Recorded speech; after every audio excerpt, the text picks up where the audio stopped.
Welcome back, brothers and sisters. I am Braden. This is Langley Outdoors Academy, the place where we not only talk about what's going on in the gun world, but also how we're going to fix it together. And the content that we're going to discuss today is something that's coming out of Maryland. This could be the case that goes to SCOTUS to get rid of the AR bans forever. I'm going to walk you through a few of the thought processes after we've had the Maryland confirmation in the Fourth Circuit for AR bans.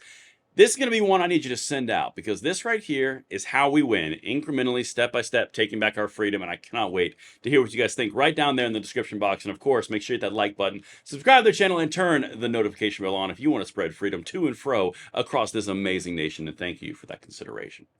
Now, what we're going to dive into right here, guys, is let me just pull it up and get myself out of the way. Maryland's gun ban law expected before SCOTUS ahead of Illinois. Now, this is a really important piece. Illinois has an AR ban. Maryland has an AR ban. And as we move forward in the pyramid of the, basically, the judicial structure, you have the opportunity to shut down gun controllers forever just through the nature of the courts. They permeate upwards, okay?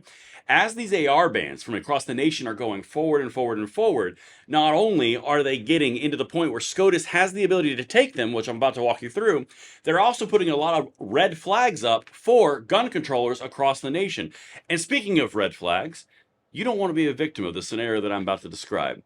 Imagine if you were victimized by someone in your sphere of influence who was a gun controller who didn't want you to have rights to guns because they didn't like guns. That is why USCCA has added red flag law protections to their newest membership options, to their subscription, to their entire coverage of anyone that would take you to court for utilizing your weapon in self-defense, from taking your guns in a red flag law case. Different training options are available, and overall full support to the Second Amendment community. This is something, there's a link in the description box below, and please check it out. At least look at the new updates because it's something that is for everybody. And now let's get back to this because I've got to walk you through this, guys. This is massive. Now, this is coming from a guy who has been following this in Illinois. His name's Greg Bishop. I've seen a lot of the stuff he's covered. He did a really great work around the non-compliance that came out of Illinois, which, by the way, is still going on and is hilarious. Let me dive into this real quick. Check this out. Quote, "The assault weapons at issue fall outside the ambit of protection offered by the Second Amendment because, in essence, they are military-style weapons designed for sustained combat operations that are ill-suited and disproportionate to the need for self-defense," the opinion stated. Now, that's coming from the Fourth Circuit. Now, why is that important? Because it was already remanded back down to the Fourth Circuit to basically come out with an opinion within the lens of the Bruin decision, the Heller decision, and overall the frickin' Constitution and the Second Amendment. So, the important thing about this is the SCOTUS already sent it back down and said, come up with a better solution. Yeah, they came out with the same solution. So why would that go in front of Illinois? The reason why is because you just had a court case in New Jersey, which we covered, that said ARs are completely covered by the Second Amendment. You can't take it under Bruin, Heller, you know, the Cargill decision, all sorts of decisions from the SCOTUS. That's kind of in conflict with the Maryland case. Okay, this is the Bianchi case. The reason that this is so massive is because now all the check boxes have been filled, but for SCOTUS in order to take them up. The appeal for certiorari is already on the way. Understand, guys, in the next 9 months, we could have a Supreme Court decision or at least a hearing on AR bans, which would apply nationally. This is the Holy Grail. All right, let me keep going. That's the backstory here. Since the appeals court didn't kick the case back down to the lower courts, plaintiffs say they will now appeal to the U.S. Supreme Court. Now, that's the Second Amendment Foundation. That's the gun rights advocates. Quote, "We will be filing a petition for certiorari at the Supreme Court, as this case presents an excellent vehicle for the court to settle this debate once and for all," Second Amendment Foundation Executive Director Adam Kraut said. An excellent vehicle of which to settle this debate. That is incredibly important verbiage.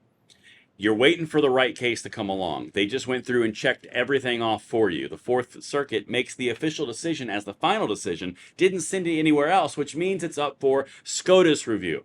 The writ of certiorari is what's required to get it in front of SCOTUS.